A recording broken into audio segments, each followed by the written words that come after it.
sœurs, bonjour et bon dimanche. Bienvenue à ce nouveau rendez-vous de lumière et joie. Aujourd'hui, 14 avril 2024, nous célébrons le troisième dimanche de Pâques. Johann Fichte disait « L'homme ne devient homme que parmi les hommes ». La parole de Dieu nous révèle en ce troisième dimanche de Pâques que l'homme ne devient pleinement homme que parmi le divin. C'est le divin qui perfectionne la nature de l'homme. L'humanité se développe, évolue, car l'homme est fait pour devenir. Le développement de l'homme passe de l'humanité à la divinisation, le vrai développement de l'homme. Si le processus d'humanisation est social, c'est-à-dire parmi les hommes, dans la société avec d'autres êtres humains, ce processus d'humanisation atteint son point culminant lorsque l'homme devient divin. Le mystère pascal est le mystère de la perfection de l'homme, la plénitude de la divinisation de l'homme.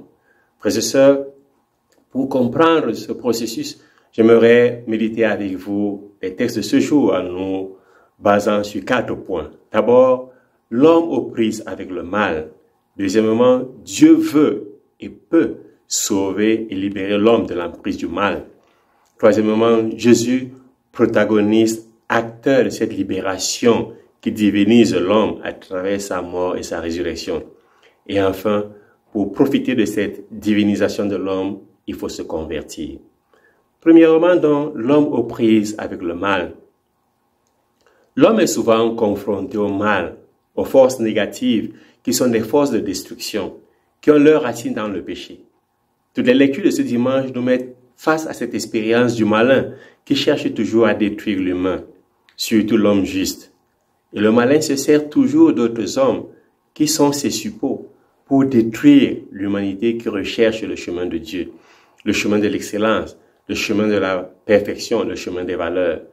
Les hommes deviennent des tueurs, ils renient, ils sacrifient, ils persécutent leurs frères, préfèrent les brigands, les malfaiteurs aux justes, comme Saint Pierre nous le disait dans la première lecture des Actes des Apôtres. Mais Dieu est toujours là pour glorifier son saint, son juste. La souffrance du Messie, annoncée dans les Saintes Écritures, est la souffrance de l'homme persécuté par ses frères qui sont devenus ses ennemis. Ces hommes qui préfèrent le fratricide à la fraternité. Adam et Ève ont préféré l'animalité à la divinité. Caïn a préféré le fratricide à la fraternité. Quand Dieu veut donner la gloire, l'homme de son côté apporte l'humiliation, la destruction, la tuerie.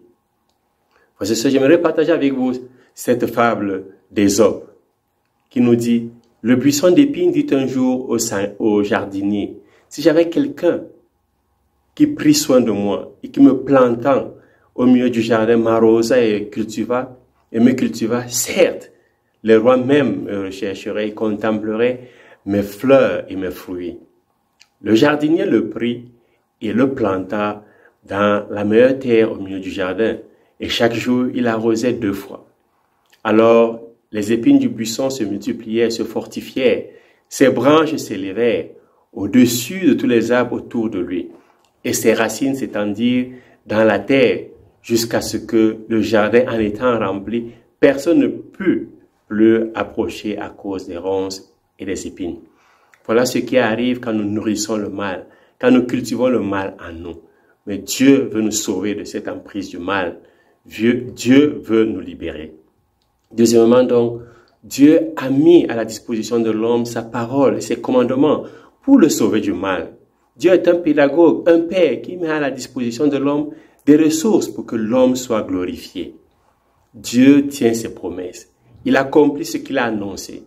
Saint Pierre, dans la première lecture, affirme « Dieu a ainsi accompli ce qu'il avait d'avance annoncé par la bouche de tous les prophètes, que le Christ, son Messie, souffrirait. » Jésus reprend le même message dans l'évangile de ce jour. « Voici les paroles que je vous ai dites quand j'étais encore avec vous. » Il faut que s'accomplisse tout ce qui a été écrit à mon sujet dans la loi de Moïse, les prophètes et les psaumes. Frères et sœurs, Dieu a un projet. Il y a un projet de salut pour l'homme. Mais à côté de cela, comme nous l'avons dit tout à l'heure, il y a toujours le projet de destruction. Les forces du mal veulent nous détruire, veulent nous dévaster, veulent condamner l'homme. Mais Dieu est le défenseur de l'homme. Il est près de lui et disponible à l'écouter, comme nous le rappelait le psaume de ce dimanche. Sachez que le Seigneur a mis à part son fidèle. Le Seigneur entend quand je crie vers lui. Beaucoup demandent qu'il nous fera voir le bonheur. Sur nous, Seigneur, que s'illumine ton visage. Dès le premier instant de la création, Dieu a le projet du bonheur de l'homme. Les ténèbres deviennent lumière. Le chaos cède la place au cosmos. Le désert silencieux devient une parole vivante, une parole de vie. Ce projet trouvera son accomplissement dans le mystère pascal, où Jésus donne sa vie pour notre libération et notre divinisation. Troisièmement, Jésus protagoniste et acteur de notre salut.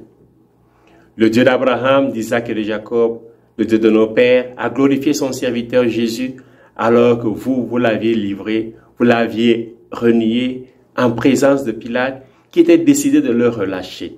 Vous avez renié le saint et le juste. Vous avez demandé qu'on vous accorde la grâce d'un meurtrier. Vous avez tué le prince de la vie, lui que Dieu a ressuscité d'entre les morts. Nous en sommes témoins. Frères et sœurs, voilà le discours de Pierre, voilà le témoignage de Pierre. Dieu a ressuscité Jésus d'entre les morts. Désormais, la résurrection devient un chapitre de l'histoire de l'homme, une page de l'histoire de notre humanité. L'histoire de l'homme se conclut avec la mort. Désormais, l'existence de l'homme aura son aboutissement dans la joie de la résurrection. La mort et la vie se sont livrés à un duel prodigieux. Le maître de la vie mourut, vivant, il règne. Il règne parce qu'il a détruit le royaume du malin. Nous avons en écho là les paroles de la séquence pascale. Celui qui corrompait les hommes et en faisait ses suppôts pour empêcher le projet de divinisation de l'homme a été détruit. Jésus a été vainqueur du mal. Il est sorti vainqueur du tombeau. La pierre est roulée et cette pierre qui fermait nos tombeaux sera désormais ouverte. Elle sera désormais enlevée. Jésus a été glorifié pour que l'homme soit glorifié. Amour infini de notre Père, suprême témoignage de tendresse, vous livrez votre Fils pour sauver tous vos enfants. Bienheureuse faute d'Adam qui valut au monde pécheur, un tel rédempteur. Voilà aussi l'écho que nous avons écouté dans l'exultaire du samedi saint, à la veillée pascale. L'amour infini de notre Père, suprême témoignage de tendresse, a livré son Fils pour sauver ses enfants. Malgré l'action méchante, malgré ses maléfices et persécutions, malgré le désir de nous détourner, le malin n'a pas le dernier mot. Dieu est toujours vainqueur. La résurrection du Christ est un événement qui relève l'homme. Jésus ressuscité vient nous libérer de nos peurs, de nos désespoirs, de nos angoisses. Il marche avec nous. C'est par son sang précieux que nous sommes libérés. Son nom glorieux nous relève, nous met en marche sur les chemins de la vie. Quatrièmement, se convertir pour être divinisé. Là aussi, je commence avec cette fable d'Ésope. Un enfant faisait la chasse aux sauterelles devant le rempart. Après en avoir pris un certain nombre, il vit un scorpion. Il le prit pour une sauterelle. Et creusant la main, il allait l'y déposer, quand le scorpion, dressant son dard, lui dit « Plutôt, Dieu, que tu l'eusses fait, du même coup tu aurais perdu les sauterelles que tu as prises. » Dieu veut notre conversion. Il veut que nous changions notre façon de vivre. Dieu est le plus fort. Soyons du côté de Dieu. Entrons dans l'équipe de Dieu. Devenons partenaires de la famille de Dieu, membres de la famille de Dieu. À travers la conversion, l'homme peut changer de patron. Il peut quitter le malin pour vivre avec Dieu. Malgré l'action méchante de l'homme, malgré ses péchés, malgré les persécutions, Dieu nous accueille toujours. L'homme pécheur, s'il se convertit, peut bénéficier de la bonté de Dieu, peut bénéficier de la joie de Pâques. S'il devient fidèle au commandement, s'il garde la parole de Dieu, il aura la paix de Dieu. Cette paix que le Christ Jésus nous donne, qui est le salut du ressuscité. Si l'homme prend part aux souffrances du Messie, s'il meurt avec lui il ressuscitera. Saint Paul nous dit dans la deuxième lettre à Timothée, « Souviens-toi de Jésus-Christ, ressuscité d'entre les morts, le descendant de David, voilà mon évangile. C'est pourquoi je supporte tout pour ceux que Dieu a choisis, afin qu'ils obtiennent eux aussi le salut qui est dans le Christ Jésus, avec la gloire éternelle. Voici une parole digne de foi. Si nous sommes morts avec Jésus, avec lui nous vivrons. Si nous supportons l'épreuve, avec lui nous régnerons. » Et nous avons en ce dimanche, frères et sœurs, un exemple de conversion. C'est Pierre. Après avoir renié Jésus, Pierre a rencontré Jésus au lendemain de sa mort, de sa passion, mort et résurrection. C'est pourquoi il peut donner ce témoignage. Le Seigneur est vraiment ressuscité. Seul celui qui a vu les signes de la présence de Jésus dans sa vie peut rendre compte des merveilles d'amour de Jésus. Dans une famille, la maman et le père ne s'aimaient plus. Et la petite Claire, bonne et douce, avait tout compris. Papa et maman étaient pleins de colère et ont tourné le dos à l'amour. Papa une fois avait cassé un verre en frappant la table et maman avait giflé Claire parce qu'elle n'osait pas gifler papa. La petite Claire s'efforçait de dire des mots plaisants l'un et l'autre pour les faire rire et racontait beaucoup d'histoires amusantes pour essayer de réconcilier ses parents. Un jour, alors que la chose semblait particulièrement grave, Claire a même prétendu s'être empoisonnée avec de l'essence. Il voulait que ses parents fassent la paix à son chevet. Il eut une accalmie, mais 3 mois plus tard, tout a recommencé. Claire a continué son travail et ne désespérait pas.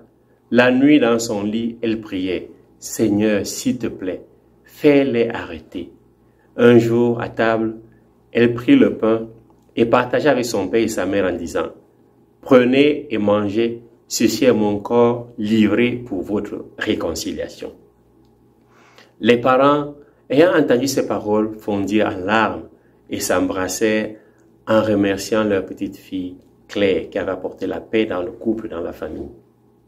Frères et sœurs, la grande merveille que Jésus réalise, c'est le pardon des péchés.